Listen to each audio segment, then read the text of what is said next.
हिंदू इन्फोपीडिया में आपका स्वागत है, जहां प्राचीन ज्ञान और वैज्ञानिक सोच का संगम होता है। आज हम बात करेंगे हिंदू ग्रंथों में स्वच्छता की, जिसकी परंपरा लगभग 3000 साल पुरानी है। सूक्ष्मदर्शी से जीवाणुओं के दिखाई देने से बहुत पहले हिंदू ऋषियों ने स्वच्छता को केवल धार्मिक क्रिया नहीं, बल्कि एक सभ्यतागत विज्ञान के रूप में देखा। जिस दुनिया ने कोविड-19 के बाद हाथ धोने के महत्व को दोबारा पहचाना, वहां हिंदू ग्रंथों ने पहले ही स्वच्छता को व्यक्तिगत, सामाजिक, पारिस्थितिक और आध्यात्मिक जीवन के हर पहलू में शामिल कर लिया था। हिंदू धर्म में स्वच्छता प्रतीकात्मक नहीं, रणनीतिक है।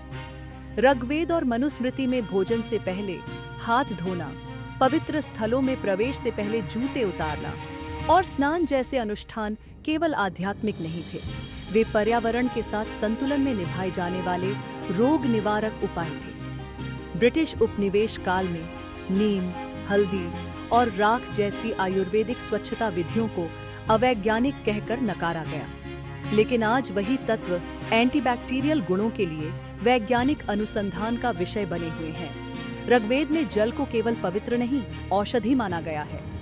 वहां जल को पाप, रोग और अशुद्धियों को धो देने वाली शक्ति कहा गया है।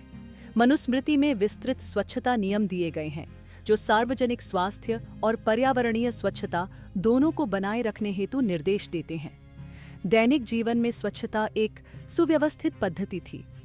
आचमन, मुख, नेत्र व हृदय को छूते हुए जलपान करना, हस्तपाद प्रक्षालन, हाथ और पांव धोना, रोजाना स्नान, अलग बर्तन और मासिक धर्म के लिए स्पष्ट दिशा निर्देश, ये सभी एक समग्र स्वास्थ्य व्यवस्था का हिस्सा थे। चरक संहिता जैसे प्राचीन ग्रंथों में मासिक धर्म के दौरान विश्राम, अलगाव, यौन संयम और बुनियादी स्वच्छता का पालन करने को कहा गया है।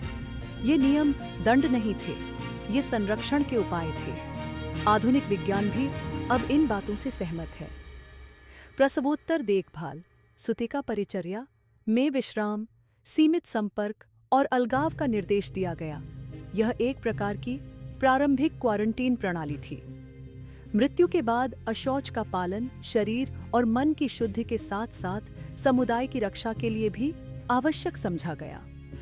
हिंदू धर्म स्वच्छता को केवल व्यक्तिगत नहीं, पृथ्वी स्तर पर आवश्यक मानता है। मनुस्मृति में नदियों, पर्वतों और पगडंडियों को गंदा करने पर रोक है। ऋग्वेद में वायु, जल, औषधियों और नदियों को जीवनदायिनी शक्तियां माना गया है।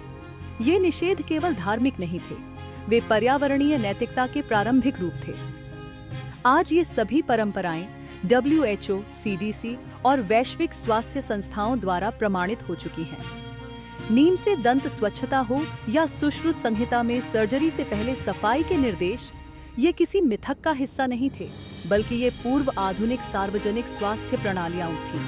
हिंदू स्वच्छता परंपराएं दूरदृष्टि से जन्मी थीं। उन्होंने सिखाया कि स्वयं को या अपने परिवेश को प्रदूषित करना समाज और प्रकृति दोनों को हानि पहुंचाना है। स्वच्छता सदा से पवित्र थी, सदा से वैज्ञानिक थी। यह वास्तविक थी, मिथक नहीं। यदि इस वीडियो ने आपके ज्ञान को बढ़ाया हो तो इसे लाइक करें, हिंदू इन्फोपीडिया को सब्सक्राइब करें और हमारे साथ मिलकर हिंदू ग्रंथों में छिपे वैज्ञानिक दृष्टिकोण की गहराई को और जानें।